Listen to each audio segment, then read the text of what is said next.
اعوذ باللہ من الشیطان الرجیم بسم اللہ الرحمن الرحیم الحمدللہ رب العالمین والصلاة والسلام علی سید الانبیاء والمرسلین حبیب الہ العالمین ابی القاسم محمد اللہم صلی علی محمد وآل محمد وعلی آلہ الطیبین الطاہرین سیما بقیت اللہ فی الارضین قال اللہ تعالی فی کتابہ الکریم بسم اللہ الرحمن الرحیم ومن يعظم شعائر اللہ فإنها من تقوى القلوب. درود بجائے محمد و آل محمد. صلی علی محمد و آل محمد. عزیزان محترم، جیسا کہ آپ کے سامنے اناؤنس ہوا، دوسرا سیشن جنت البقیع کے انہدام کے حوالے سے ہے، اور اس بحث میں کوشش کروں گا کہ چند نکات آپ کی خدمت میں پیش کرتا چلوں. سب سے پہلے یہ کہ جو واقعہ پیش آیا وہ کس سیاسی اور تاریخی پس منظر کے اندر پیش آیا ہے. دوسرا معاملہ یہ کہ آل سعود کا یہ اقدام کن دینی بہانوں کے تحت پیش آیا ہے، اور تیسرا یہ کہ اس کے پیچھے کن سیاسی اہداف اور مقاصد کا آل سعود نے خیال رکھا ہے. اور آخر میں کوشش یہ بھی کریں گے کہ جانیں کہ آج کے زمانے میں آل سعود اپنی اس سازش کو کس طرح سے انجام دینا چاہیں گے. آیا ان کے موقف میں وہی سختی ہے جو 80 سال پہلے تھی، یا کوئی اور رنگ ہے جو اختیار کیا جاتا ہے. اور پھر ان تمام کے پیچھے ایک خاص کردار ہے جو ہمارے ذہن کے اندر ہے، جس کو ہم سفیانیت تعبیر کرتے ہیں. ہم اس کے بارے میں بھی چند نکات آپ کی خدمت میں عرض کرنا چاہیں گے. درود بھیجے گا محمد و آل محمد. صلی علی محمد و آل محمد. جیسے کہ ابھی برادر نے آپ کی خدمت میں بیان کیا کہ یہ واقعہ پہلی اور دوسری جنگ عظیم کے درمیان 1925 سال عیسوی یا 1924 سال عیسوی میں پیش آیا. اسلامی تاریخ ڈیفائن کرنے میں تھوڑی سی مشکل اس اعتبار سے ہے کہ ہمارے پاس جو اسلامی کیلنڈر کے سال بیان کیے گئے ہیں وہ کہیں پر 1344 ہجرہ بیان کیا گیا ہے، کہیں پر 1345 ہجرہ بیان کیا گیا ہے. اس اعتبار سے یا 1925 قرار پائے گا یا 1924 قرار پائے گا. بنیادی طور پر یہ زمانہ مسلمانوں کے عزم ہلال کا زمانہ ہے. یہ زمانہ مسلمانوں کے سخت شکست کھا جانے کا زمانہ ہے. اس سے تقریباً 50 سال پہلے کا زمانہ وہ زمانہ ہے جہاں پر ہم استعماریت یا کولونیلزم کا پیریڈ تعبیر کرتے ہیں. وہ وقت کہ جب یورپی ممالک نے مسلمان ممالک کے اوپر حملہ کیا. اور اگر ہم ایک ڈیٹ طے کرنا چاہیں تو لگ بھگ 1860 کو ہم وہ وقت بیان کرتے ہیں کہ جب پورے دنیا اسلام کے اوپر استکبار کا یا براہ راست یا بالواسطہ قبضہ ہو گیا. اور وہ اس طریقے سے کہ ہم جیسے لوگ جیسے برصغیر کے اندر رہنے والے تھے 1860 میں مکمل طور پر شکست کھا گئے اور براہ راست انگریزوں کی حکومت یہاں پر قائم ہو گئی. ایران میں اور ترکی کے اندر دونوں جگہ پر آزاد حکومت موجود تھی. ایران کے اندر قاجاری بادشاہ حکومت کر رہے تھے اور ترکی کے اندر عثمانیہ سلطنت قائم تھی، لیکن دونوں کا اقتدار اپنے کیپٹلز سے زیادہ آگے نہیں بڑھ پاتا تھا. ایرانی قاجاری بادشاہ کا اقتدار زیادہ سے زیادہ تہران تک محدود تھا. شمال میں روس اور جنوب میں انگریز قابض تھے. اسی طریقے سے عثمانیہ خلافت کہنے کو تو مکمل خلافت تھی اور اس کے اندر آج کے زمانے کے 20 کے قریب ممالک شامل تھے، لیکن اس زمانے میں خود عثمانیہ حکومت کو یورپ میں دی سک مین آف یورپ کہا جاتا تھا، کہ یورپ کا مرد بیمار جس کے اندر اپنے جسم کو سنبھالنے کی بھی طاقت نہیں تھی، وہ اپنے خطوں کے دفاع کرنے سے عاجز تھا. عثمانیہ کی شکست بہت علنی تھی، اس کا ہار جانا بہت واضح تھا. ان حالات میں جبکہ مغربی استعمار انگلستان اور فرانس کی صورت میں تمام عالم اسلام کے اوپر قابض تھا، پہلی جنگ عظیم پیش آئی. پہلی جنگ عظیم پیش آنے کے نتیجے میں جو نام نہاد عثمانی خلافت تھی وہ بھی پامال ہو گئی، تو اس کا بھی خاتمہ ہو گیا. اور جتنی بھی جگہوں پر عثمانی خلافت حکومت کر رہی تھی، جن میں حجاز کا علاقہ، آج کے تمام مشرقی وسطیٰ کو آپ تعبیر کر سکتے ہیں، اسی طریقے سے شمالی افریقہ کے بعض علاقے، ان تمام علاقوں کے اندر نیشن اسٹیٹس بنانے کی کوشش کی گئی، یعنی قومی حکومتیں بنانے کی کوشش کی گئی. ظاہر ہے سب سے اہم جگہ جہاں پر عثمانیہ کے جانے کے بعد ایک خلا ایجاد ہو گیا تھا وہ خود حجاز کا علاقہ تھا۔ 1918 میں عثمانیہ کا خاتمہ اعلان کر دیا گیا، انگریزوں نے اعلان کر دیا کہ ہم نے عثمانیہ حکومت کو ختم کر دیا۔ اس کے بعد یہ تمام ممالک جہاں پر عثمانی خلافت قائم تھی، ان تمام کے لیے کوئی حل تجویز کیا جانا تھا، اور ان تمام علاقوں میں جیسے کہ میں نے عرض کیا سب سے اہم علاقہ حجاز کا علاقہ تھا، یعنی وہ علاقہ جس کو آج ہم سعودی عرب تعبیر کرتے ہیں۔ اس علاقے میں انگریزوں نے دو گروہوں کے ساتھ مل کر عثمانیہ سلطنت کے گورنر کو شکست دی تھی۔ اس عثمانیہ سلطنت کا کیپٹل ترکی کے اندر ہوتا تھا۔ اس علاقے کے اوپر جس کو ہم عربستان کہتے ہیں یا حجاز کہتے ہیں، اس علاقے کے اوپر عثمانیہ سلطنت کا ایک گورنر حکومت کرتا تھا۔ اس گورنر کا تعلق اس زمانے میں آل رشید خاندان سے تھا۔ جب انگریزوں نے عثمانیہ حکومت کو شکست دی تو انہوں نے آل رشید کا مقابلہ کیا۔ آل رشید کا مقابلہ کرنے کے لیے انگریزوں نے خود براہ راست میدان میں آنے سے گریز کیا۔ وہ جانتے تھے کہ اگر وہ خود براہ راست میدان کے اندر کودیں گے تو یہ مسلمانوں کے جذبات کے بھڑکنے کا سبب بن جائے گا، تو انہوں نے دو مسلمان قبیلوں کو استعمال کیا آل رشید اور عثمانیہ کو شکست دینے کے لیے۔ وہ جو دو مسلمان قبیلے تھے ان میں سے ایک آل سعود تھا اور دوسرا شریف حسین کا خاندان۔ آل سعود تقریباً جیسے کہ ابھی بیان ہوا تقریباً 250 سال سے اس علاقے کی حاکمیت کے لیے کوششیں کر رہے ہیں، یعنی تقریباً 1780 کے قریب سے ان کی کوششوں کا آغاز ہوا ہے۔ ہمارے برادر نے بہت مختصراً آل سعود کی کوششوں کا تذکرہ کیا اور انہوں نے بتایا کہ 1790 کے قریب انہوں نے مکہ کے اوپر ایک دفعہ قبضہ کیا تھا، مدینے کے اوپر قبضہ کیا تھا، طائف کے اوپر بھی قبضہ کیا تھا۔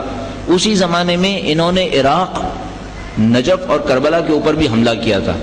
اسی 1790 کے زمانے میں انہوں نے نجف اور کربلا کے اوپر بھی حملہ کیا تھا، اور کربلا کے حملے میں کم از کم 15,000 افراد شہید کر دیے تھے۔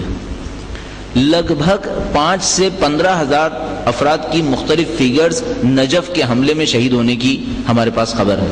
بے تحاشا نوادرات وہاں سے چوری کر لیے تھے، بے تحاشا وہاں سے جو مقبرے کی تزئینات میں چیزیں استعمال ہوئی تھیں وہ انہوں نے چوری کی تھی۔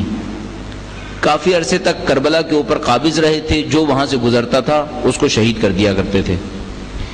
لیکن یہ سلسلہ زیادہ عرصہ چل نہیں سکا۔ عثمانی خلیفہ کو جب یہ پتہ چلا 1790 میں کہ انہوں نے قبضہ کر لیا ہے، اس طرح کی کارروائی انجام کی ہے، اس نے ایک فوج بھیجی اور اس فوج نے آل سعود کا خاتمہ کر دیا تھا۔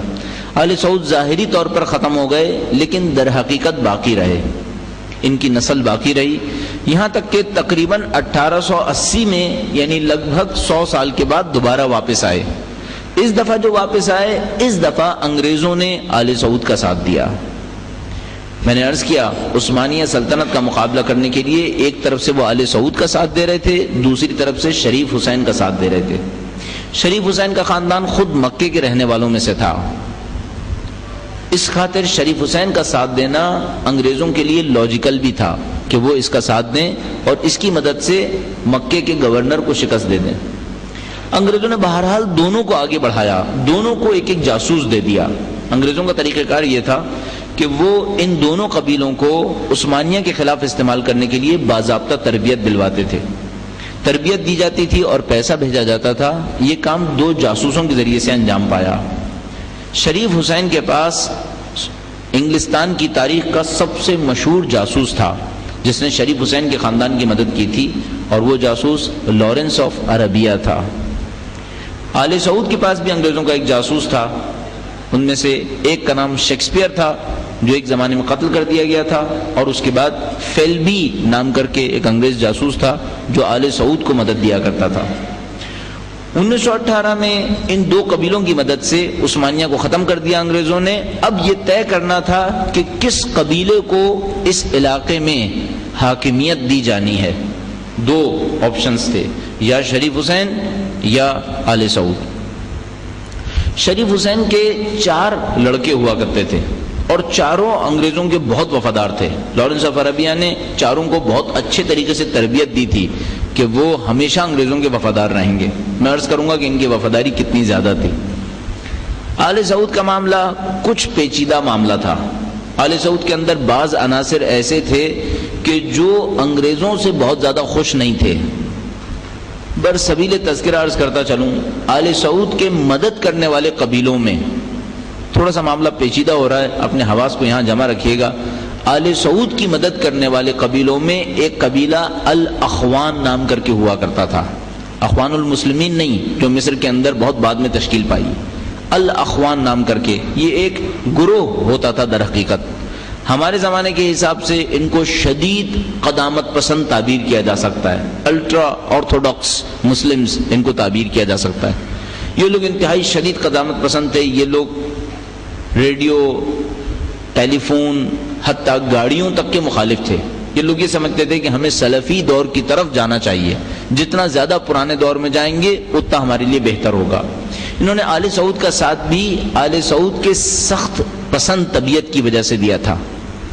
اور بھی تفصیلات بہت زیادہ ہیں. آل سعود کا تعلق نجد سے ہے، یہی جو مکہ کا علاقہ ہے. مکے کے علاقے کے لوگ طبیعتاً سخت مذہب کے شمار کیے جاتے ہیں کہ ان کی طبیعت میں بہت سختی ہوتی ہے. آل سعود ہمیشہ سے سخت طبیعت کے مشہور تھے. 200 سال پہلے بھی ان کی کچھ حرکتیں اسی قسم کی تھیں. ان کا ساتھ الاخوان نے دیا تھا عثمانیہ کو شکست دینے کے لیے. لیکن الاخوان کے ساتھ ایک مشکل تھی، وہ یہ کہ الاخوان انگریزوں کے ساتھ کو بہت زیادہ پسند نہیں کرتے تھے. اس اعتبار سے مشہور ہے کہ جو پہلا انگریز جاسوس آل سعود کا ساتھ دے رہا تھا یعنی شیکسپیئر، اس کو الاخوان نے قتل کیا تھا، چونکہ وہ نہیں چاہتے تھے کہ کوئی انگریز ہمارے گروہ کے اندر شامل ہو. لیکن بعد میں آل سعود نے الاخوان کو خاموش کروا لیا اور انگریزوں کی مدد سے عثمانیہ کا خاتمہ کر دیا. اب انگریزوں کے پاس دو آپشن ہیں. ایک طرف سے شریف حسین ہے جو بہت وفادار خاندان ہے انگریزوں کا، اس کو حکومت دینی ہے حجاز کی، یا آل سعود کو. آل سعود کے ساتھ ایک مشکل ہے، وہ یہ ہے کہ آل سعود کے ساتھ الاخوان گروپ ہے کہ جو ریڈیکل ہے اور انگریزوں کو خطرہ ہے کہ یہ کبھی ہمارے مقابلے میں کھڑے ہوں گے. شریف حسین کے ساتھ ایک اور پلس پوائنٹ بھی ہے، وہ یہ کہ شریف حسین کے پاس انگریزوں کا سب سے زیادہ قابل قدر جاسوس تھا، یعنی لارنس آف عربیہ. دو پلس پوائنٹ ہونے کے باوجود شریف حسین کو حجاز کی حکومت نہیں دی گئی اور اس کے بجائے آل سعود کو حجاز کا حکمران بنا دیا گیا. اس کے دو اسباب تھے. پہلی بات تو یہ کہ جب شریف حسین نے یہ دیکھا کہ عثمانیہ شکست کھا گئے ہیں اور اب اس خلافت کا کوئی دعوے دار باقی نہیں ہے جس پر عثمانیہ حکومت کر رہے تھے، شریف حسین نے اپنی دانش میں موقع سے فائدہ اٹھانے کے لیے تمام عرب ممالک پر مشتمل ایک عرب خلافت کا اعلان کر دیا. یہ خلافت بنیادی طور پر ترک، عرب، کرد اور تمام مسلمانوں کے اوپر شامل تھی سوائے ایران کے. شریف حسین نے ترکیوں کو اسپیئر کیا. اس نے کہا مجھے ترکوں سے کوئی کام نہیں ہے، مجھے کردیوں سے کوئی کام نہیں ہے. اس نے عرب خلافت تشکیل دی اور عرب خلافت کا اپنے آپ کو خلیفہ اعلان کر دیا. یہ کام شریف حسین نے انجام دیا. انگریزوں نے جیسے ہی دیکھا کہ شریف حسین نے اپنی منمانی کرتے ہوئے ایک خلافت کا اعلان کیا، یہاں سے انگریز شریف حسین سے بگڑنا شروع ہو گئے. اور اس کی وجہ بہت واضح تھی. انگریزوں نے 100 سال محنت کر کے مسلمانوں کی خلافت اس لیے ختم کی تھی کہ ان کو 50 ٹکڑوں میں تقسیم کریں. وہ ہرگز نہیں چاہتے تھے کہ کم از کم عربوں کے نام پر ہی کوئی ان کو جمع کرنے کی کوشش کرے. تو وہ شریف حسین کے مخالف ہو گئے، ایک وجہ. دوسری وجہ یہ تھی کہ شریف حسین کے پاس وہ مذہب نہیں تھا جو آل سعود کے پاس تھا. آل سعود کے پاس جو ایکسٹرا آرڈنری بینیفٹ تھا انگریزوں کے لیے وہ یہ کہ آل سعود ایک ایسی فقہ اور ایسی فکر لے کر چل رہے تھے جس کے ذریعے سے مسلمانوں کو تقسیم کرنا بہت آسان تھا. جیسے انگریزوں نے دیکھا کہ شریف حسین نے اپنی عرب خلافت کا اعلان کیا ہے، انہوں نے لارنس آف عربیہ کی تمام تر یاد دہانیوں کو فراموش کر دیا، نظر انداز کر دیا. لارنس آف عربیہ بہت پریشان ہوا کہ میرا پلا ہوا آدمی اس طرح سے میرے خلاف کام کر گیا. اس نے انگریزوں کو یقین دلایا کہ میں شریف حسین کو قائل کر لوں گا کہ وہ خلافت کا خاتمہ کرے اور شریف حسین کو اس موقع پر معاف کر دیا جائے. انگریزوں نے شریف حسین کی اس حرکت کو معاف نہیں کیا. شریف حسین کو خلافت سے ہٹا کر اس کو قبرص تبعید کر دیا گیا، سائپرس بھیج دیا گیا اور شریف حسین پر حجاز میں داخلے کی پابندی لگا دی گئی. اب شریف حسین کا معاملہ گویا ختم ہو گیا. لیکن شریف حسین کے 4 لڑکے تھے. جو انگریزوں کے اتنے وفادار تھے کہ لارنس آف عربیہ نے جب ان سے پوچھا کہ تم اپنے باپ کا ساتھ دو گے یا ہمارا ساتھ دو گے، تو انہوں نے کہا کہ ہمارے باپ کو جلا وطن کر دو، اب بھی ہم تمہارا ہی ساتھ دیں گے۔ شریف حسین کے بیٹوں نے انگریزوں کا ساتھ دینے کا فیصلہ کیا، لیکن اتنا کچھ ہونا انگریزوں کے لیے کافی تھا۔ انہوں نے اس موقع پر آل سعود کا اعلان کر دیا کہ آل سعود اس خطے کے اگلے حاکم قرار پائیں گے۔ میں نے آپ کی خدمت میں عرض کیا آل سعود کے پاس دو بڑے فائدے تھے، ایک فقہ اور فکر، ایسی فقہ اور ایسی فکر جس کے ذریعے مسلمانوں کے درمیان تفریق ڈل سکے، مسلمانوں کے درمیان اختلاف پڑ سکے۔ ایک مسلمان گروہ باقی تمام مسلمان گروہ کو اس وقت مشرک اعلان کر رہا تھا۔ یہ بھی میں عرض کرتا چلوں کہ ابتداءً آل سعود کی مخالفت جتنی شیعوں کے ساتھ تھی کم و بیش اتنی ہی اہل سنت کے ساتھ بھی تھی، ان کو بھی اسی طرح مشرک قرار دیتے تھے جس طریقے سے شیعوں کو مشرک قرار دیتے تھے۔ بعد میں مصلحتوں کے تحت وہ اہل سنت کے مقابلے میں ذرا نرم گوشہ رکھ گئے اور شیعت کے مقابلے میں اور سخت ہوتے چلے گئے۔ انگریزوں نے ایک تو اس وجہ سے اس کو برتری دی، دوسری بات یہ کہ آل سعود نے صرف حجاز کا علاقہ طلب کیا تھا۔ شریف حسین پوری عرب خلافت بنانا چاہتا تھا، آل سعود نے کہا کہ ہمیں پورے عرب علاقے سے کوئی سروکار نہیں ہے، وہاں تم جس کو مرضی بٹھانا چاہو بٹھاؤ، ہمیں صرف حجاز کا علاقہ دے دیا جائے۔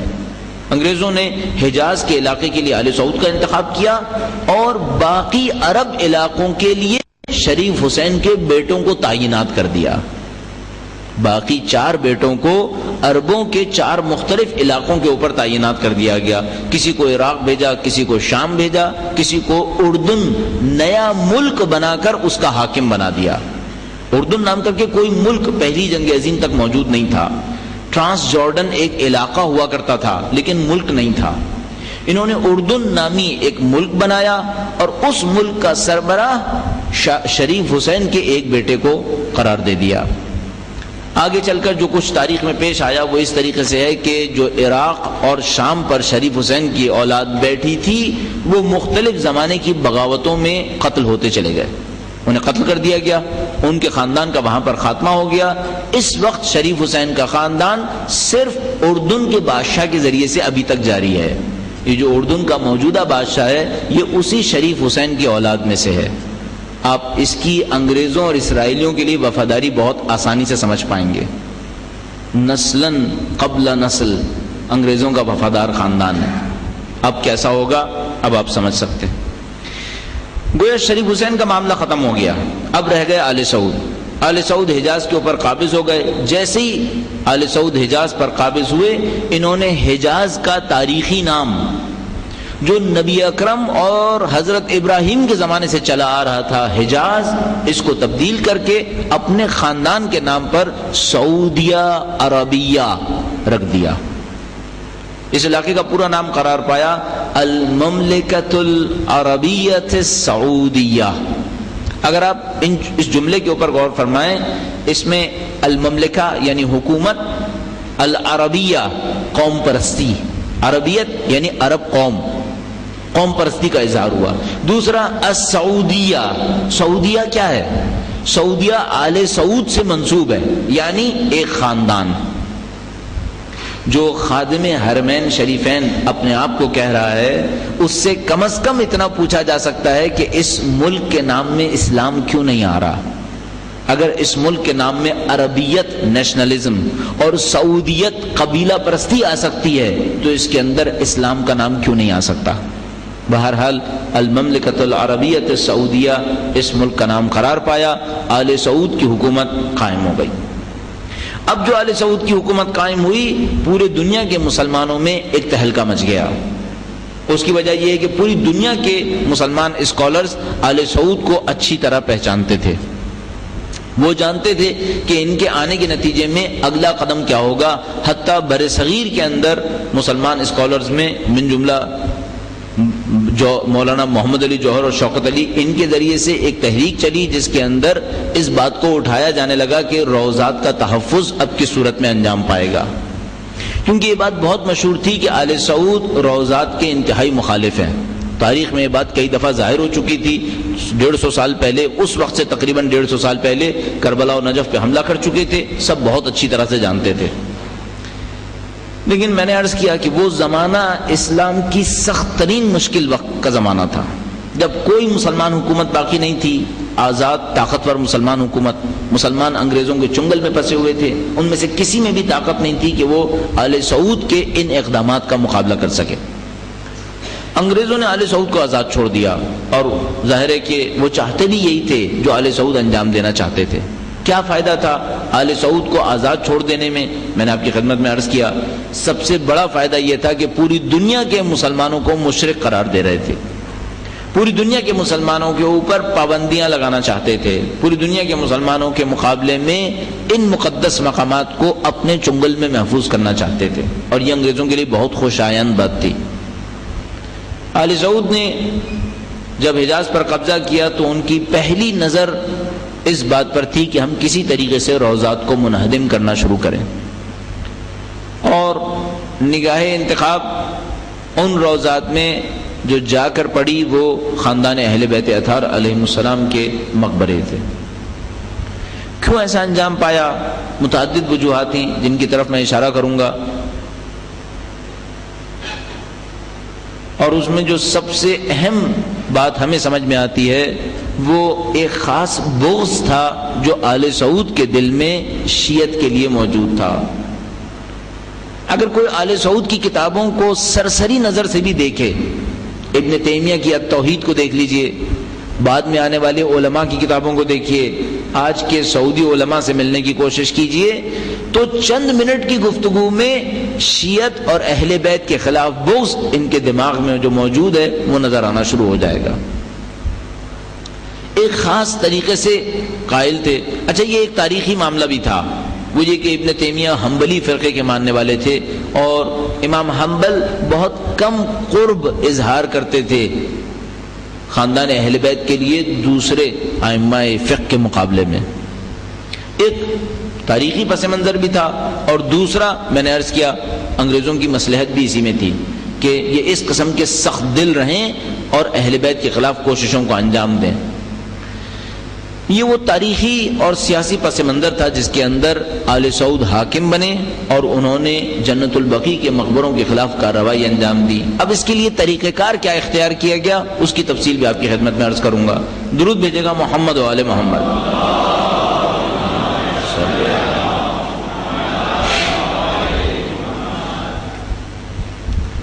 ایک رسالہ مدینہ منورہ سے نکلا کرتا تھا ام القرآن نام کر کے، ام القرآن ایک رسالہ نکلتا تھا، اس رسالے کے اندر مدینہ منورہ کے علماء کے فتاوی درج ہوا کرتے تھے۔ اس طرح سے پیش آیا کہ 1343 ہجرہ، اب میں نے عرض کیا تاریخ میں اختلاف ہے، بعض نے 45 کہا ہے، بعض نے 44 کہا ہے، بعض نے حتیٰ 43 کہا ہے۔ 3 سال ہمارے سامنے مختلف منابع کے اندر ذکر ہو رہے ہیں۔ ماہ رمضان 1343 یا 44 یا حتیٰ 45 ہجرہ کے رسالے میں ایک استفتاء کیا گیا۔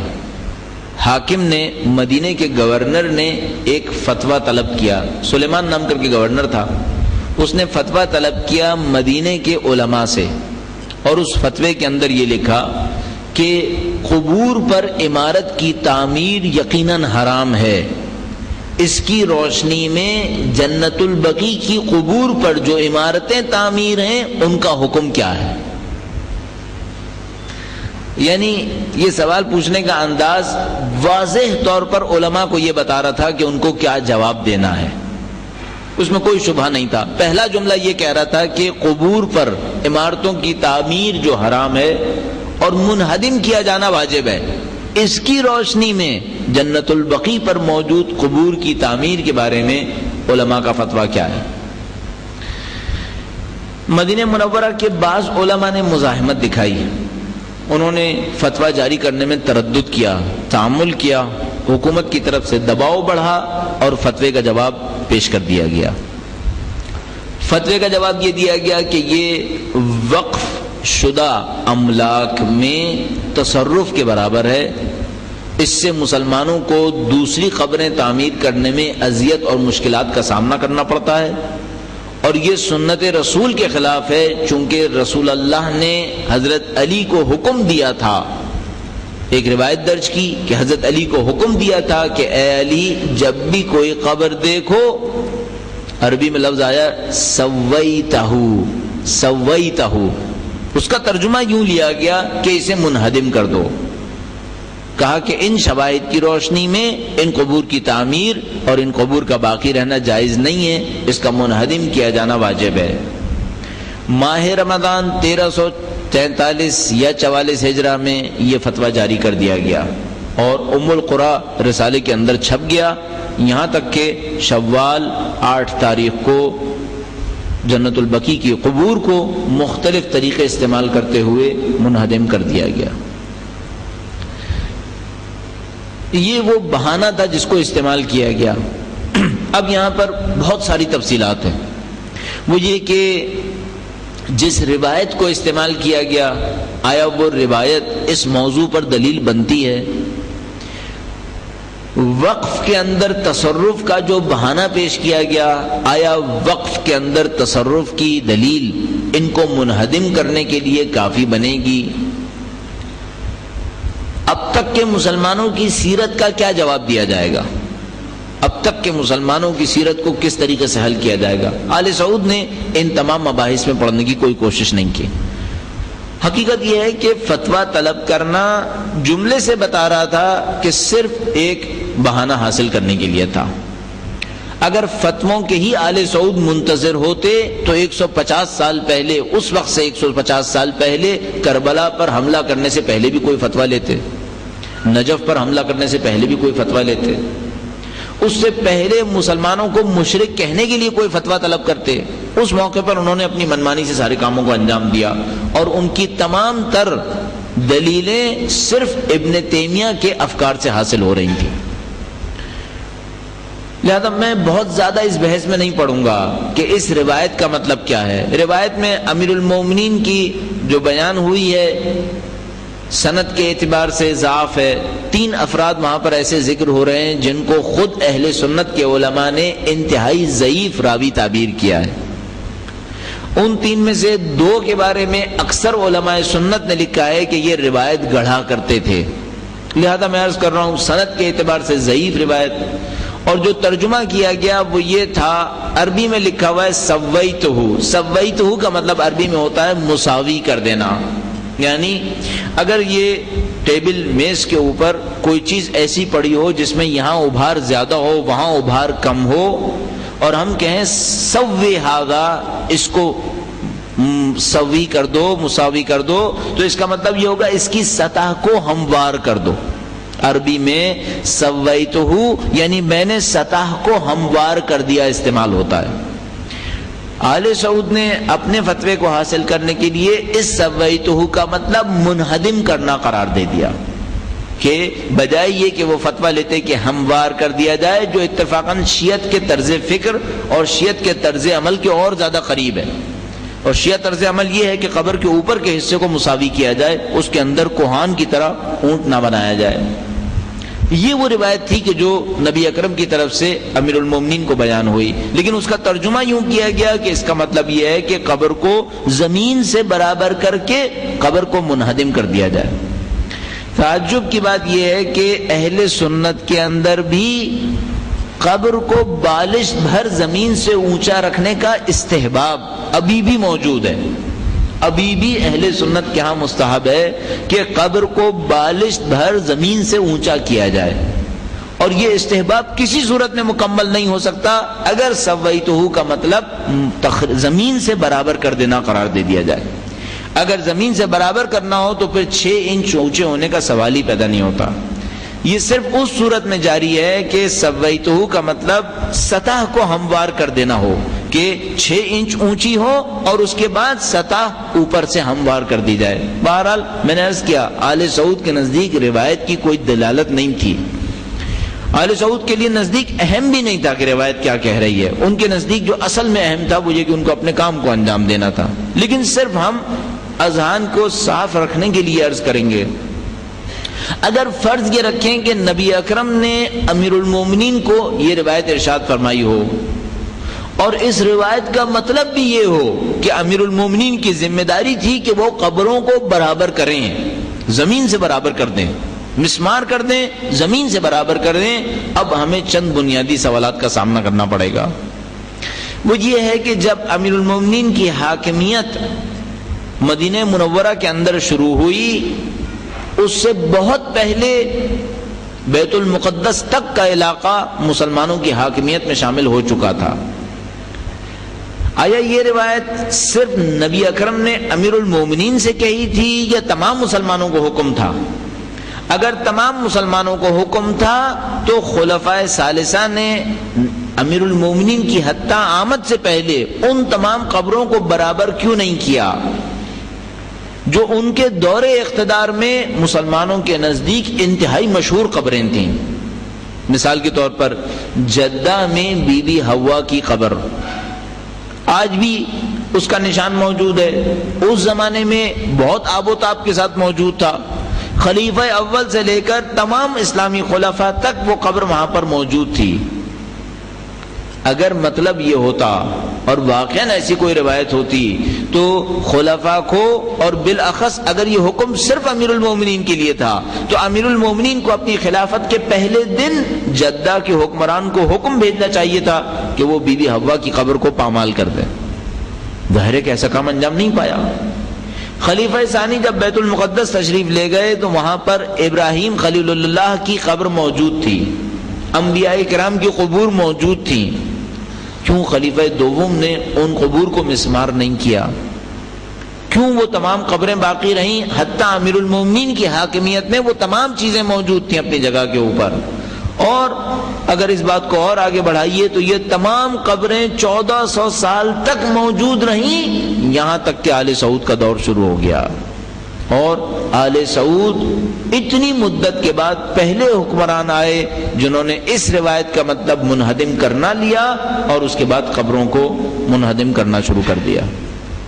دسیوں دلائل دیے جا سکتے ہیں، لیکن میں نے عرض کیا آل سعود کے نزدیک دلائل کا معاملہ نہیں تھا.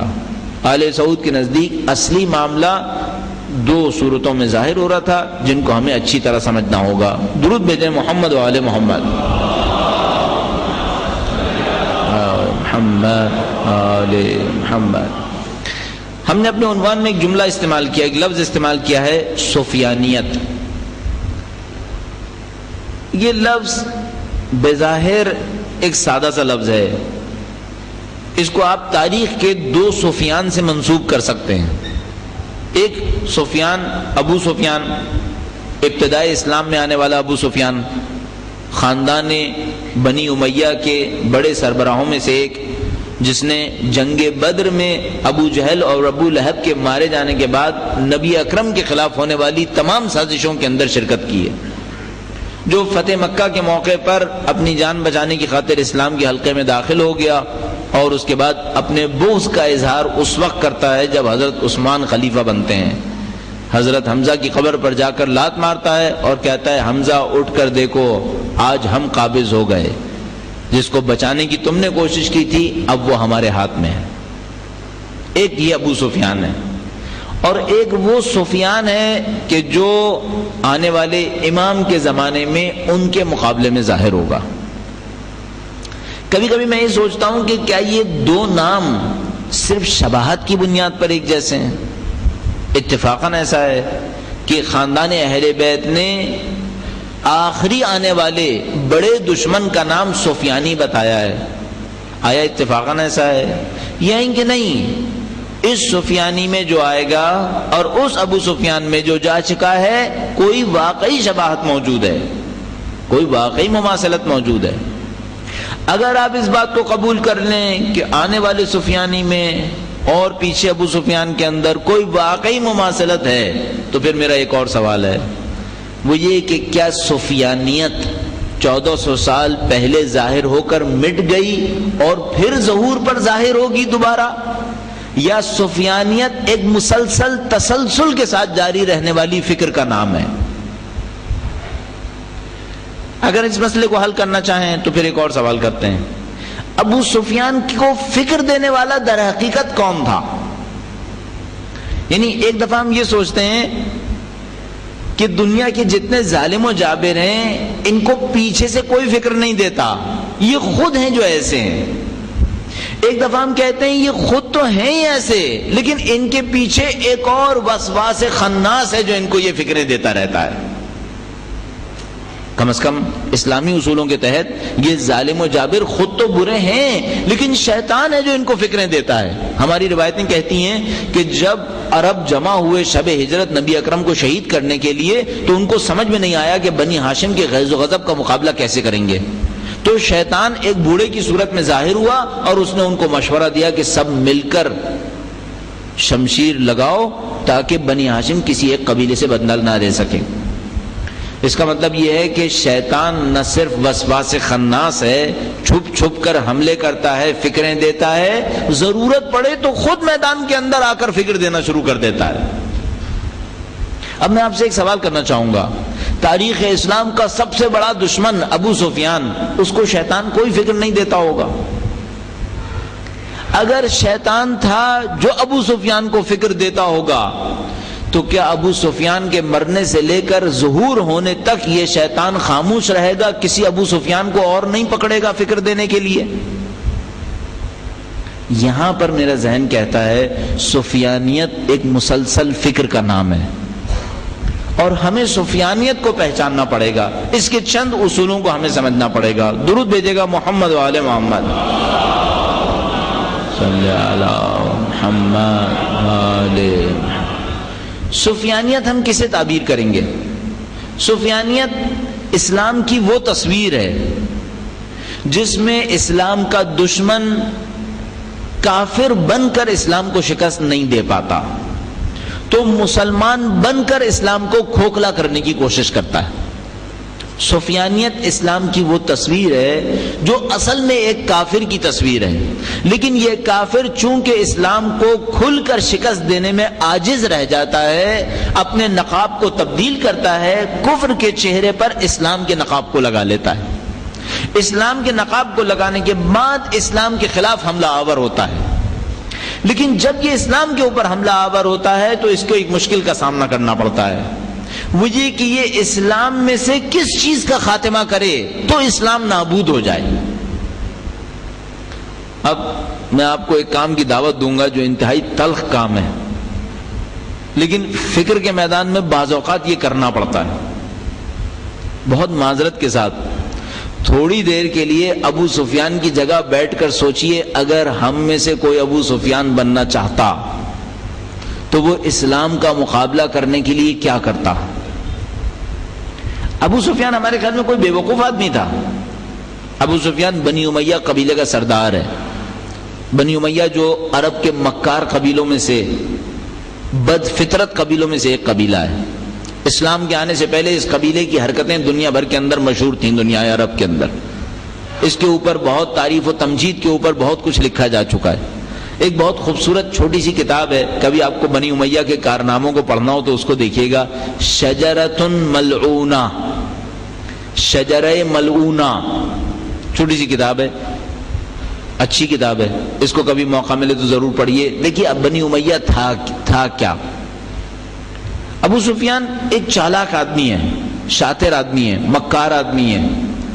اس نے جنگ بدر سے لے کر فتح مکہ تک چند سال مسلمانوں کے خلاف خوب اچھی طرح سازشیں کی ہیں۔ یہ اسلام کو بہت نزدیک سے دیکھنے والے لوگوں میں سے ہے۔ اس نے اسلام کو خوب اچھی طریقے سے پہچانا ہوا ہے۔ یہ جانتا ہے کہ پہلے تو میں کھل کر اسلام کا مقابلہ کروں، اگر نہ کر سکوں اب اسلام میں سے کیا نکالوں تو اسلام ڈھیر ہو جائے گا۔ میں سمجھتا ہوں کہ اس کے سامنے چند آپشنز تھے۔ ابو سفیان کی ذات یہ ذات ہے کہ اسلام نابود ہونا ہے، اس کی ذات کے اندر دشمنی بیٹھی ہوئی ہے۔ اس کا کام ہے اسلام کو نابود کرے، جاہلیت کو احیا کر دے۔ یقین فرمائیے ابو سفیان صرف شراب کا رسیہ نہیں ہے کہ شراب کو حلال کروا دے، جو ہم سمجھتے ہیں کہ یزید صرف شراب کو حلال کرنا چاہتا تھا، یا وہ جوا حلال کرنا چاہتا تھا، یا نعوذ باللہ زنا پر اس کی طرف جا رہا تھا۔ نہیں، یہ تمام جرم اس کے چھوٹے جرم ہیں۔ وہ تو یہ چاہتا تھا کہ شراب نوشی کرے تو کرتا تھا، اسے کون روک سکتا تھا؟ اس کی اولاد نے کیے تو کسی نے روک لیا کیا؟ اس نے تمام قسم کے جرائم کے، یہ جرائم چھوٹے تھے ان کے لیے، ان کا اصلی ہدف تھا اسلام نابود ہو جائے، جاہلیت واپس آئے۔ یہ ہے سفیانیت۔ ابو سفیان دیکھتا ہے کہ میں لڑ کر اسلام کو شکست نہیں دے سکا. شب فتح مکہ مسلمانوں کے لشکر کو دیکھتا ہے، ڈر جاتا ہے، کہتا ہے اس لشکر کو ہم نہیں ہرا سکتے. واپس آتا ہے اپنے دوستوں سے کہتا ہے اسلام کے سامنے ڈھیر ہو جاؤ، اس وقت ہم اس کو شکست نہیں دے سکتے، اگر مقابلہ کریں گے تو ہم سب مارے جائیں گے. سب کے سب اگلے دن اسلام قبول کر لیتے ہیں. اب اس کے سامنے اسلام کو شکست دینے کے لیے چند چیزوں میں سے ایک چیز نکالنی پڑے گی. مثلا وہ اسلام کو شکست دینا چاہے تو اللہ کے تصور کو اسلام میں سے نکال دے. یہ کام اس کے بس کا نہیں ہے. خدا کے بغیر اسلام نہیں چل سکتا، کوئی قبول نہیں کرے گا. اگر اسلام کو نکالنا چاہتا ہے کسی طریقے سے نبی کو نکال دے. یقین فرمائیے ابو سفیان کا دل کہتا ہے کاش یہ ہو سکتا ہوتا کہ میں اسلام چھوڑ دیتا، نبی کو اندر سے نکال دیتا. پوری بنی امیہ کہتی ہے کاش یہ ہو جاتا. طاقت دکھاتے تھے. اگر آپ کے ذہن میں ہو، ایک موقع پر معاویہ کا جملہ مشہور ہے کہ اس کا ایک ہم نشین، اس کا ایک ساتھ بیٹھنے والا اپنے بیٹے کے پاس آتا ہے. بیٹا دیکھتا ہے کہ باپ بڑا افسردہ ہے. باپ سے پوچھتا ہے کہ کیا ہوا؟ کہنے لگا آج تو معاویہ نے حد کر دی. کہا پھر بھی کیا ہوا؟ کہنے لگا یہ ہمیشہ الٹی سیدھی باتیں کرتا تھا، میں سوچتا تھا کہ ایسے ہی کہتا ہے، لیکن آج اس نے حد کر دی. کہا کیا کہا؟ کہا اذان کی آواز آئی اور جب مؤذن نے کہا اشہد ان محمد رسول اللہ تو کہنے لگا کہ میرا دل چاہتا ہے اسلام کو نکال دوں یہاں سے. یہ ہے ابو سفیان کی اولاد، یہ ہے ابو سفیانیت. سفیانیت یہ ہے کسی طریقے سے اسلام کو اتنا کھوکھلا کر دو، خدا نکل سکے خدا نکال دو، نبی نکل سکے نبی نکال دو. لیکن نہیں نکال سکتے تھے، یہ نہیں نکال پائے. کوشش کرتے رہے، نکال نہیں سکے. مروان نے ایک آدھ دفعہ ایک آدمی کو نبی اکرم کے روضے کے اوپر گرا ہوا تبسل کرتے دیکھا تو شرٹ پکڑ کے گھسیٹا اسے اور کہنے لگا شرک کر رہا ہے خدا کے حضور. نبی اکرم سے توسل کو شرک کا الزام دینا سب سے پہلے مروان بن حکم کے ذریعے شروع ہوا ہے. یہ ہے سفیانیت. یہ چاہتے ہیں نبی کی ذات کو نکالیں، لیکن مشکل یہ ہے کہ نبی کی ذات نکل نہیں پا رہی. اتنا آگے بڑھتے ہیں کہ کربلا کا واقعہ ایجاد کر دیتے. کربلا کا واقعہ سید الشہداء کا سر کاٹنے کے لیے نہیں تھا. یہ میں آپ کی خدمت میں مسلسل عرض کرتا رہا ہوں مختلف قسم کے عناوین کے ذریعے سے اور عبارتوں کے ذریعے سے. کربلا کے واقعے میں یزید ابن معاویہ بہت اچھی طرح جانتا تھا سید الشہداء بیعت کسی صورت میں نہیں کریں گے. اس کے باپ نے بھی اس سے کہا تھا کہ یہ بیعت نہیں کریں گے. اس کا مقصد صرف سید الشہداء کے سر کو کاٹنا ہرگز نہیں تھا، ورنہ عصر عاشور کے اوپر معرکہ کربلا ختم ہو جانا چاہیے تھا. یزید کا اصلی مقصد یہ تھا کہ میں سید الشہداء اور ان کے خاندان کی نعوذ باللہ صد نعوذ باللہ اتنی تذلیل کروں، اتنی ذلت کروں کہ اہل بیت کا مقام لوگوں کے دلوں سے ختم ہو جائے. لوگ یہ سوچیں کہ اگر اللہ کے نزدیک اہل بیت کا کوئی مقام ہوتا تو خدا نے نیچے اتر کر مدد کیوں نہیں کی. چاہتا تھا یہ ہو جائے، اس خاطر تمام بے عزتیاں کر رہا تھا. کیوں لاشیں سید الشہداء کو پامال کیا، کیوں اس سر کو نیزے کے اوپر لٹکایا، کیوں ان کے اہل خانہ کو اسرا بنا کر بازاروں اور درباروں کے اندر لے کر آیا، کیوں امام سجاد اور بی بی زینب کبریٰ سلام اللہ علیہا کو اپنے کوڑوں کا نشانہ بنایا. ان تمام کا مقصد یہی تھا، لوگوں کے سامنے خاندان اہل بیت اطہار علیہ السلام کی نعوذ باللہ تذلیل کرنا تاکہ لوگوں کے دلوں سے اہل بیت کا احترام ختم ہو جائے. لوگ کہیں اگر یہ مقدس ہوتے تو یہ نہ ہوتا. اہل بیت اطہار علیہ السلام نے مقابلہ کیا. میں بہت دفعہ عرض کر چکا ہوں آپ کی خدمت میں، خدا نے مقابلہ کیا. خدا نے کیسے مقابلہ کیا؟ اس نے سر سید الشہداء سے قرآن کی تلاوت کروا دی، مقابلہ ہو گیا. سر گزرتا تھا، قرآن کی تلاوت کرتا تھا، لوگ سمجھ جاتے تھے خدا حسین کے ساتھ ہے. خاک شفا لال ہو گئی، آسمان سے خون کی بارش برسنے لگی، سید الشہداء کے نام پر معجزات ظاہر ہونے لگے، پوری دنیا کو پتہ چل گیا خدا حسین کے ساتھ ہے.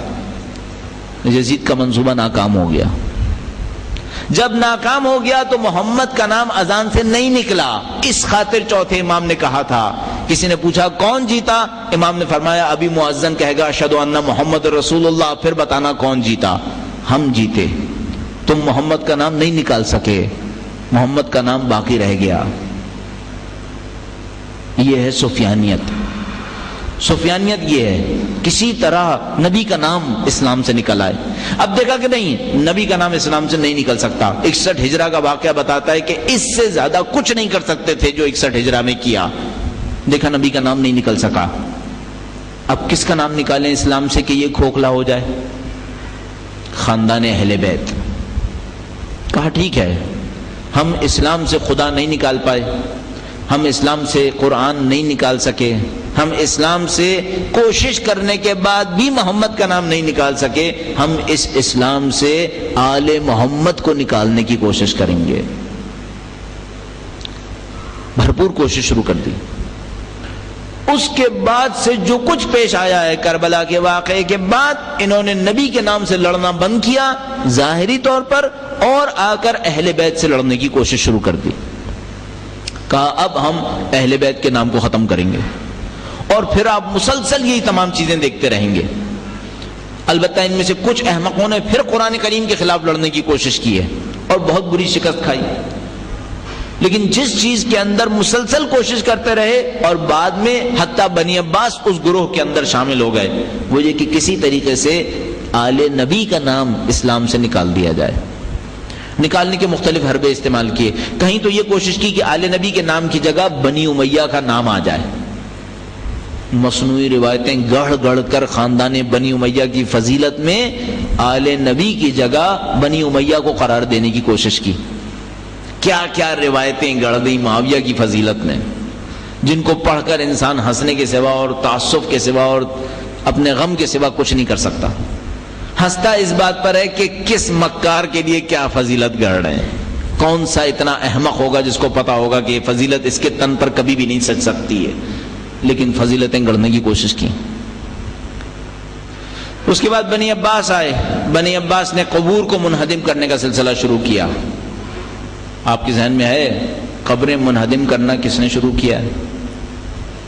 اہل سعود پہلے نہیں ہے، یہ سفیانیت کا نیا چہرہ ہے. سفیانیت ایک تاریخی تسلسل کا نام ہے. سفیانیت وہ اسلام ہے جو ہمیشہ اہل بیت کو منہا کرنے کی کوشش کرے گا. وہ ظاہری اسلام ہے جس میں نفس پرستی کے سوا کچھ نہیں ہے، اور بھرپور مقابلہ کرے گا خاندان اہل بیت اطہار علیہ السلام کا. چونکہ وہ جانتا ہے جب تک جس اسلام کے اندر خاندان اہل بیت کا نام رہے گا وہاں تقویٰ ہوگا، پرہیزگاری ہونی چاہیے.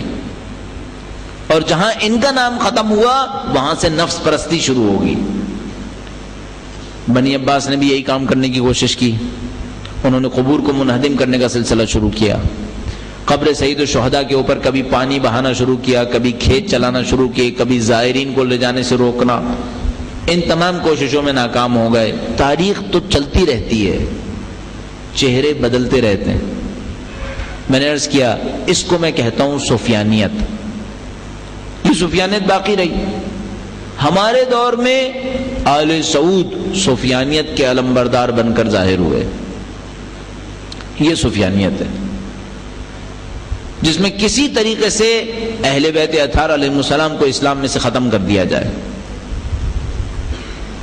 اور اس کی کوشش ہمارے سامنے ظاہر ہوئی جنت البقیع کے اندر کہ جب یہ قابض ہوئے ایسے اسلام کے مالک کہ جس کے اندر اہل بیت کا نام نہ ہو، ایسے اسلام کے مالک جو خشک کھوکھلا اسلام ہو، مقدسہ پن دکھائے لیکن خدا سے قرب کا کوئی اثر اس کے اندر ظاہر نہ ہو سکے. اس اسلام کو لے کر آئے. انگریز ان سے بہت خوش تھے. کیوں خوش تھے؟ میں نے آپ کی خدمت میں عرض کیا. انگریز بہت اچھی طرح جانتے تھے کہ اہل بیت اطہار علیہ السلام کے ماننے والوں کی فکر کس حد تک کفر کے مخالفت میں جائے گی. آپ نے کبھی غور کیا کہ کیوں انگریزوں نے 1880 کے قریب نجف اشرف کے اوپر حملہ کیا؟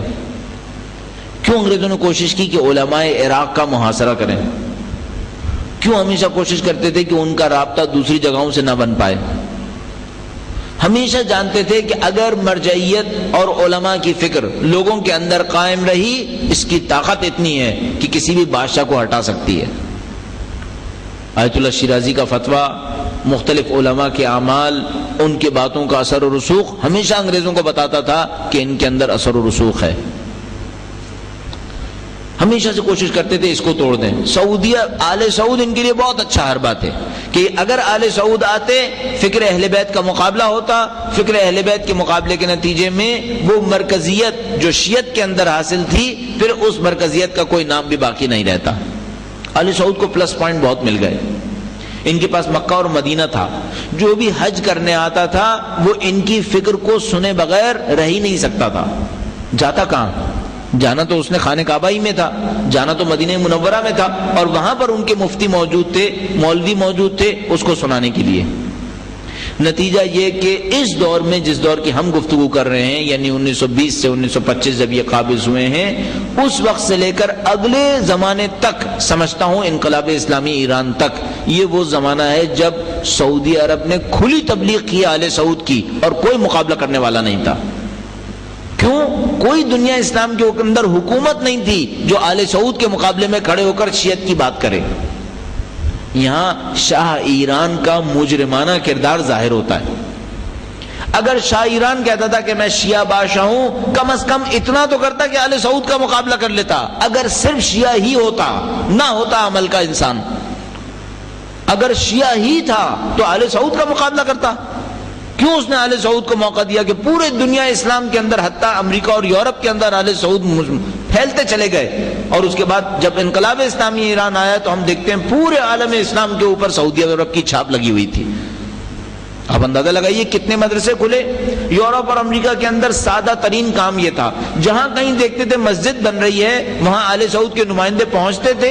اس میں معلوم کیا جاتا تھا اس کی تعمیر کے لیے کتنا پیسہ درکار ہے. بتایا جاتا تھا مثلا فرض فرمائیے $100 ملین چاہیے. کہتے تھے ہم 200 ملین دیں گے، اب یہ مسجد ہماری ہوگی، مفتی ہمارا آئے گا. معاملہ ختم ہو گیا.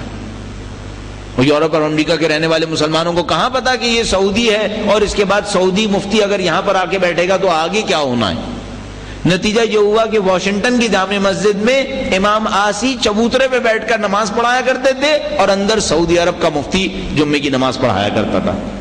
اور میرے خیال میں آج تک یہ صورتحال ایسے ہی باقی ہے. یہ پوری دنیا عرب کے، دنیا اسلام کے اندر ہوا. جو ہمارے ساتھ ہوا وہ تو میں کئی دفعہ آپ کی خدمت میں عرض کر چکا ہوں. 1920 تک فکر اہل بیت اطہار علیہ السلام مجالس اور عزاداری کی صورت میں پورے پاکستان کے اندر نافذ تھی. انگریزوں کے لکھے ہوئے ورقے ہمارے پاس موجود ہیں، رپورٹس ہمارے پاس موجود ہیں. اس دور سے لے کر انقلاب اسلامی آنے تک یوں لگا جیسے آل سعود کو کھلی چھوٹ مل گئی، جتنا اپنی وہابیت پھیلانی ہے پھیلاتے چلے جائیں. نتیجہ یہ ہوا کہ اب ہم مجبور ہیں کہ اپنی عزاداری کے لیے متعدد جگہوں پر لڑیں تاکہ دوبارہ جلوس نکالنے کے قابل بنیں. من جملہ بلوچستان، جس کا میں مسلسل آپ کی خدمت میں تذکرہ کرتا ہوں. 1920 تک پورے بلوچستان کے اندر عزاداری تھی. اب دوبارہ بلوچستان کے کچھ شہروں کے اندر دوبارہ جلوس نکلنا شروع ہو گئے. 50 سال کا، یہ 60 سال کا وقفہ کیوں پڑا ہمارے اندر؟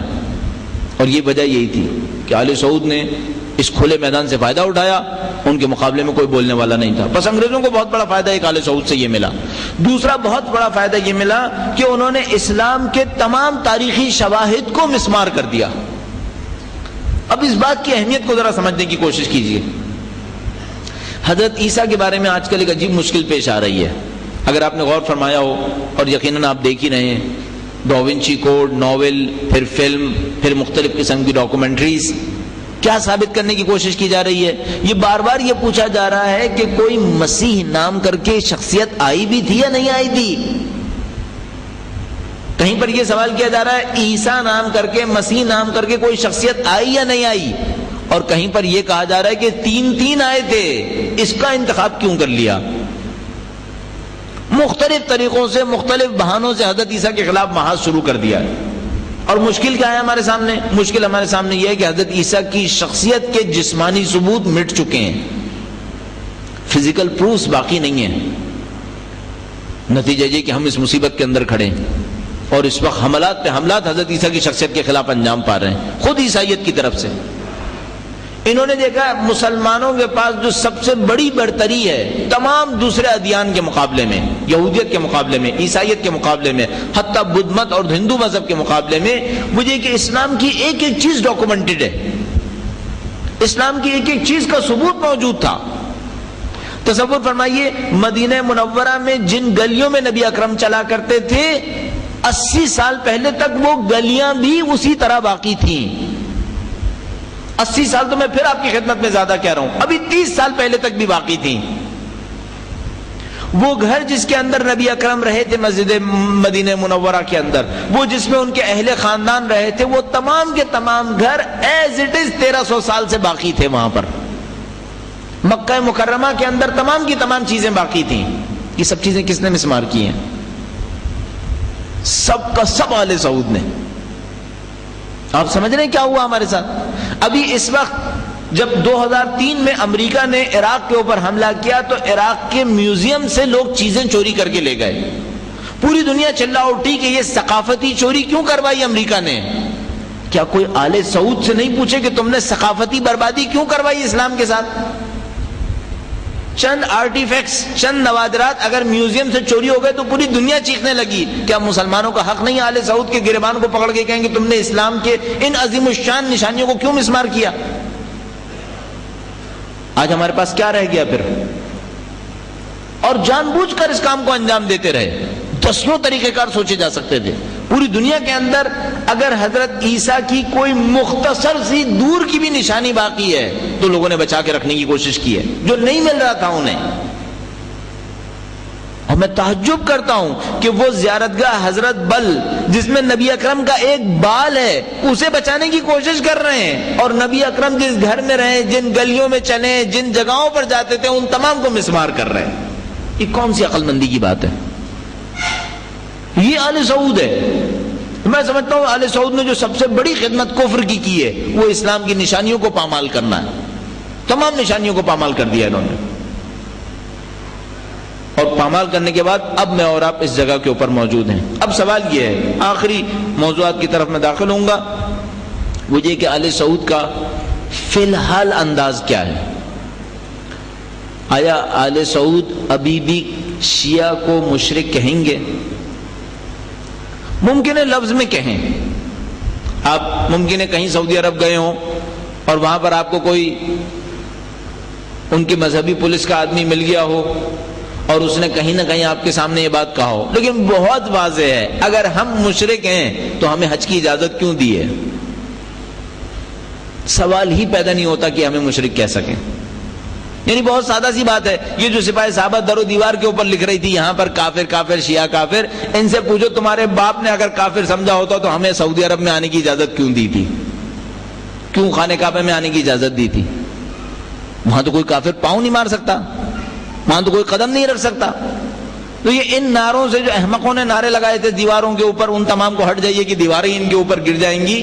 لیکن یہ ہے کہ طے شدہ بات ہے وہابیت اب وہ سب کچھ نہیں کر سکتی. اب ان کے اندر وہ ہمت نہیں ہے, اب وہ طاقت بھی نہیں ہے. کیوں؟ خاص کر اس وجہ سے کہ اب اہل بیت کے ماننے والوں کے پاس بھی ایک مضبوط حکومت ہے. اب 80 سال پہلے کا دور نہیں ہے جب ہم مظلومیت کے ساتھ پڑے رہتے تھے اور ہمارا کوئی پرسان حال نہیں تھا. شیعت کی نمائندگی وہ فاسق و فاجر بادشاہ کر رہا تھا جس کے اپنے دین کا کوئی پرسان حال نہیں تھا. اب شیعت کے پاس ایک طاقت ہے. اب شیعت کے پاس کتنی طاقت ہے؟ اب حج پہ تشریف لے جائیے اور حج کے ایام میں کم از کم چند منٹس کے لیے خانہ کعبہ کے اطراف حزب اللہ کے ہونے والے اس مظاہرے کو غور سے دیکھیے. کیا سعودی عرب حتیٰ اس مظاہرے کو روک نہیں سکے؟ روکتے کیوں نہیں روک لیا؟ حزب اللہ خانہ کعبہ کے اطراف میں چھا جاتے ہیں, صرف حزب اللہ کے لوگ مطاف کے اندر ہوتے ہیں اور وہاں وہ نعرے لگاتے ہیں امریکہ کے خلاف اور اسرائیل کے خلاف, اور سعودی کچھ نہیں کر سکتے اس خانہ کعبہ کے ہونے کے باوجود. ان کی تمام تر فوج باہر بیٹھی رہتی ہے لیکن کچھ نہیں کر سکتی. ہمیں ان کو بہت اچھی طرح سمجھنا پڑے گا. اب شیعت کے پاس طاقت ہے. اب شیعت کسی جنت البقیع کو برداشت نہیں کر سکے گی. اور میں آپ کو گارنٹی سے عرض کر رہا ہوں, اگر صورتحال یہی رہی جو اس وقت ہے, کچھ بعید نہیں کچھ عرصے کے اندر سعودی اور آل سعود جھکنے پر مجبور ہوں گے. جھکنے پر مجبور ہوں گے. ان جگہوں کو کسی نہ کسی صورت میں مختصر سے شروع کر کے تعمیر کرنے پر مجبور ہوں گے, اگر صورتحال یہی صورتحال رہی جو اس وقت ہے انشاءاللہ تعالی. عزیزان محترم, اب ہماری نصرت کا وقت ہے. انشاءاللہ اب خاندان اہل بیت کے ماننے والوں کی طاقت کا وقت ہے. اپنے آپ کو متحد رکھیے، اپنے آپ کو منسجم کیجیے، کیونکہ انشاءاللہ وہ وقت نزدیک ہے کہ ہم اہل بیت اطہار علیہ السلام کی بڑھتی ہوئی طاقت کو ملاحظہ کریں گے. اور آپ نے 20-25 سال کے اندر یقیناً اس بڑھتی ہوئی طاقت کو احساس کیا ہوگا. پہلے جنت البقیع کے دروازے کبھی نہیں کھولا کرتے تھے، اب جنت البقیع کے دروازے بہر صورت کھولیں گے. پہلے کسی کے اندر جانے کا دم ہمت نہیں تھی. میں خود 1990 میں حج کرنے گیا تھا، حتیٰ 1990 کے اندر وہ آزادی نہیں تھی. اب بحمدللہ رب العالمین اس وقت کے مقابلے میں حتیٰ بہت آزادی ہے.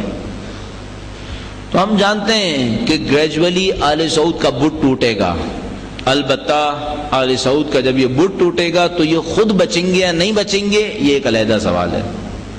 آیا خود ان کے اندر داخلی جنگ چھڑے گی یا نہیں چھڑے گی؟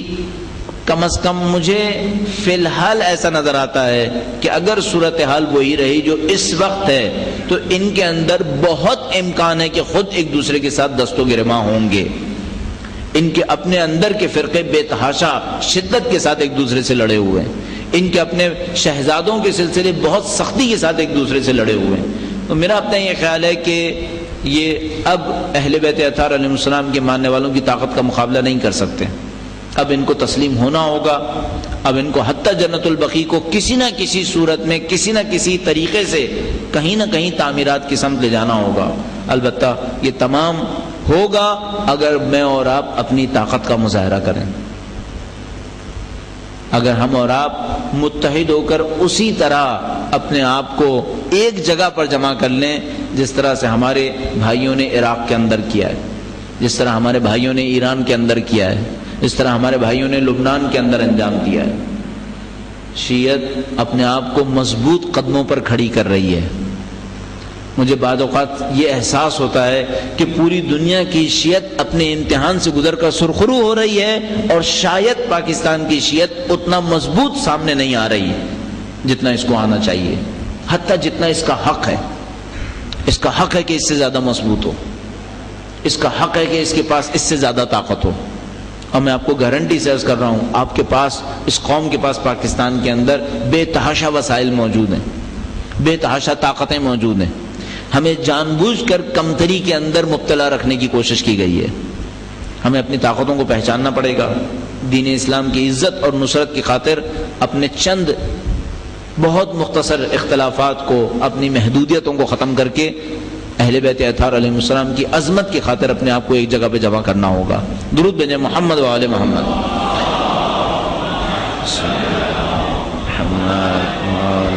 محمد. آخری جملات میں آپ کی خدمت میں عرض کرتا چلوں کہ سفیانیت ختم نہیں ہوگی، آل سعود دب جائے گی.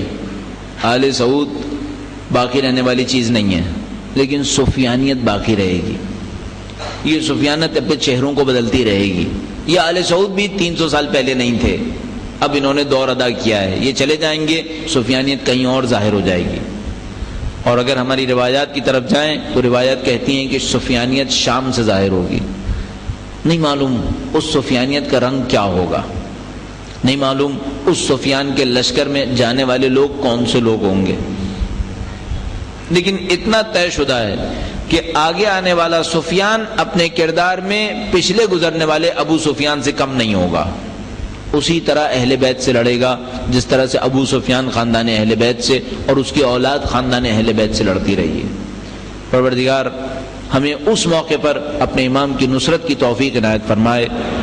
اس سفیانیت کے مقابلے میں آل محمد کے پرچم کو عزت، فتح و نصرت نصیب فرمائے. ہمیں اپنے امام کی فکر کو، خاندان اہل بیت کی فکر کو دنیا کے کونے کونے تک پہنچانے کی توفیق عنایت فرمائے. پروردگار سے دعا کرتے ہیں، پاک پروردگار دشمنان اسلام، دشمنان اہل بیت اور قرآن اگر قابل اصلاح نہیں ہو تو نیست و نابود فرما. اے پاک پروردگار، پرچم کفر امریکہ اور اسرائیل کی صورت میں ظاہر ہوا ہے، اس کفر کے لشکر کو نیست و نابود فرما.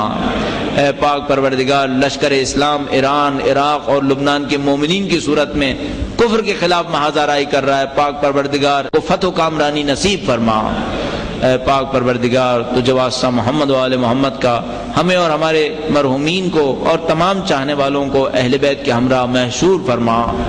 اے پاک پروردگار اس کٹھن وقت میں ہمیں اپنی ذمہ داریوں کو سمجھنے اور ادا کرنے کی توفیق عنایت فرما۔ اے پاک پروردگار اس دنیاوی زندگی کا خاتمہ اہل بیت کی راہ میں شہادت قرار فرما۔ اے پاک پروردگار تجھے واسطہ محمد و آل محمد کا سید و سردار مولا اور آقا امام آخر الزماں کے ظہور میں تعجیل فرما۔ ہمیں ہماری اولادوں کو نسلاً بعد نسل قیامت تک ان کے بہترین آبان و انصار میں قرار فرما۔ ربنا تقبل منا انک انت السمیع العلیم برحمتک یا ارحم الراحمین، جن میں حجاز کا علاقہ آج کے تمام مشرقی وسطیٰ کو آپ تعبیر کر سکتے ہیں، اسی طریقے سے شمالی افریقہ کے بعض علاقے، ان تمام علاقوں کے اندر نیشن اسٹیٹس بنانے کی کوشش کی گئی، یعنی قومی حکومتیں بنانے کی کوشش کی گئی۔ ظاہر ہے سب سے اہم جگہ جہاں پر عثمانیہ کے جانے کے بعد ایک خلا ایجاد ہو گیا تھا وہ خود حجاز کا علاقہ تھا۔ 1918 میں عثمانیہ کا خاتمہ اعلان کر دیا گیا، انگریزوں نے اعلان کر دیا کہ ہم نے عثمانیہ حکومت کو ختم کر دیا۔ اس کے بعد یہ تمام ممالک جہاں پر عثمانی خلافت قائم تھی، ان تمام کے لیے کوئی حل تجویز کیا جانا تھا، اور ان تمام علاقوں میں جیسے کہ میں نے عرض کیا سب سے اہم علاقہ حجاز کا علاقہ تھا، یعنی وہ علاقہ جس کو آج ہم سعودی عرب تعبیر کرتے ہیں۔ اس علاقے میں انگریزوں نے دو گروہوں کے ساتھ مل کر عثمانیہ سلطنت کے گورنر کو شکست دی تھی۔ اس عثمانیہ سلطنت کا کیپٹل ترکی کے اندر ہوتا تھا۔ اس علاقے کے اوپر جس کو ہم عربستان کہتے ہیں یا حجاز کہتے ہیں، اس علاقے کے اوپر عثمانیہ سلطنت کا ایک گورنر حکومت کرتا تھا۔ اس گورنر کا تعلق اس زمانے میں آل رشید خاندان سے تھا۔ جب انگریزوں نے عثمانیہ حکومت کو شکست دی تو انہوں نے آل رشید کا مقابلہ کیا۔ آل رشید کا مقابلہ کرنے کے لیے انگریزوں نے خود براہ راست میدان میں آنے سے گریز کیا۔ وہ جانتے تھے کہ اگر وہ خود براہ راست میدان کے اندر کودیں گے تو یہ مسلمانوں کے جذبات کے بھڑکنے کا سبب بن جائے گا۔ وہ وقت بیان کرتے ہیں کہ جب پورے دنیا اسلام کے اوپر استکبار کا یا براہ راست یا بالواسطہ قبضہ ہو گیا، اور وہ اس طریقے سے کہ ہم جیسے لوگ جیسے برصغیر کے اندر رہنے والے تھے 1860 میں مکمل طور پر شکست کھا گئے، اور براہ راست انگریزوں کی حکومت یہاں پر قائم ہو گئی۔ ایران میں اور ترکی کے اندر دونوں جگہ پر آزاد حکومت موجود تھی۔ ایران کے اندر قاجاری بادشاہ حکومت کر رہے تھے اور ترکی کے اندر عثمانیہ سلطنت قائم تھی، لیکن دونوں کا اقتدار اپنے کیپٹل سے زیادہ آگے نہیں بڑھ پاتا تھا۔ ایرانی قاجاری بادشاہ کا اقتدار زیادہ سے زیادہ تہران تک محدود تھا، شمال میں روس اور جنوب میں انگریز قابض تھے۔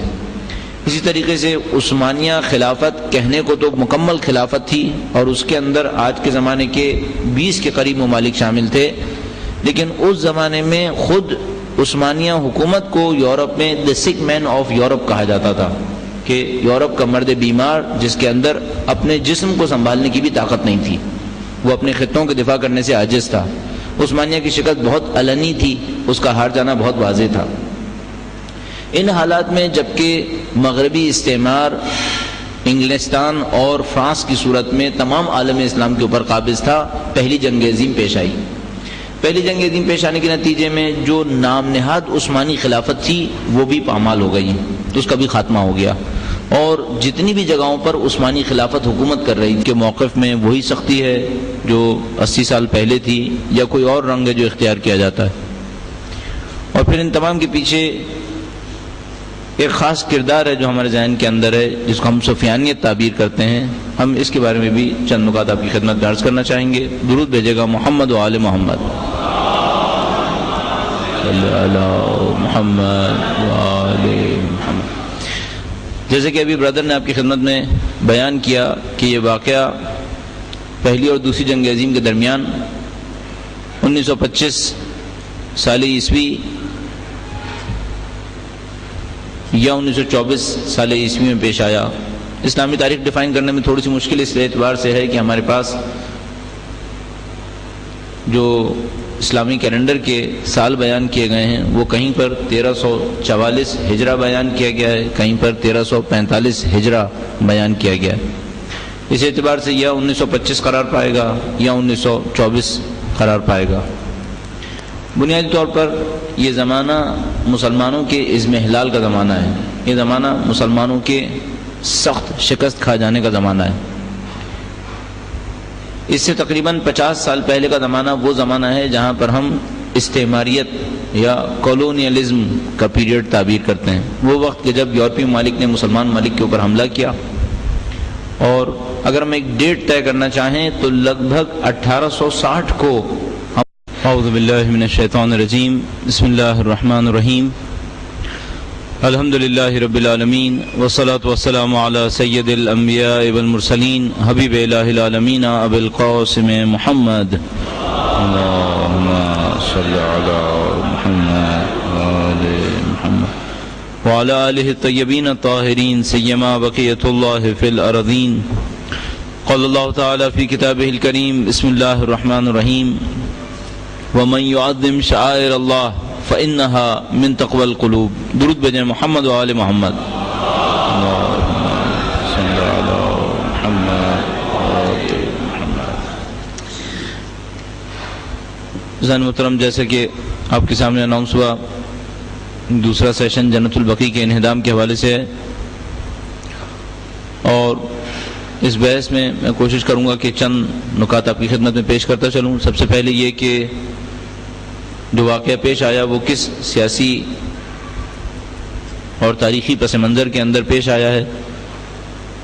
دوسرا معاملہ یہ کہ آل سعود کا یہ اقدام کن دینی بہانوں کے تحت پیش آیا ہے. اور تیسرا یہ کہ اس کے پیچھے کن سیاسی اہداف اور مقاصد کا آل سعود نے خیال رکھا ہے. اور آخر میں کوشش یہ بھی کریں گے کہ جانیں کہ آج کے زمانے میں آل سعود اپنی اس سازش کو کس طرح سے انجام دینا چاہیں گے. آیا تو انہوں نے 2 مسلمان قبیلوں کو استعمال کیا آل رشید اور عثمانیہ کو شکست دینے کے لیے. وہ جو 2 مسلمان قبیلے تھے ان میں سے ایک آل سعود تھا اور دوسرا شریف حسین کا خاندان. آل سعود تقریباً جیسے کہ ابھی بیان ہوا تقریباً 250 سال سے اس علاقے کی حاکمیت کے لیے کوششیں کر رہے ہیں. یعنی تقریباً 1780 کے قریب سے ان کی کوششوں کا آغاز ہوا ہے.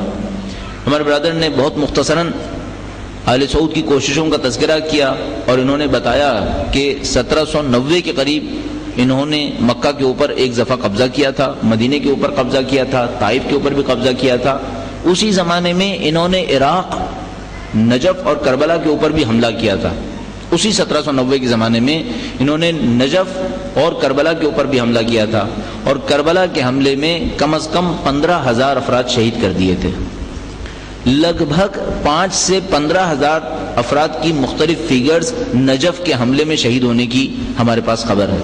بے تحاشا نوادرات وہاں سے چوری کر لیے تھے، بے تحاشا وہاں سے جو مقبرے کی تزئینات میں چیزیں استعمال ہوئی تھیں وہ انہوں نے چوری کی تھی. کافی عرصے تک کربلا کے اوپر قابض رہے تھے، جو وہاں سے گزرتا تھا اس کو شہید کر دیا کرتے تھے. لیکن یہ سلسلہ زیادہ عرصہ چل نہیں سکا. عثمانی خلیفہ کو جب یہ پتہ چلا 1790 میں کہ انہوں نے قبضہ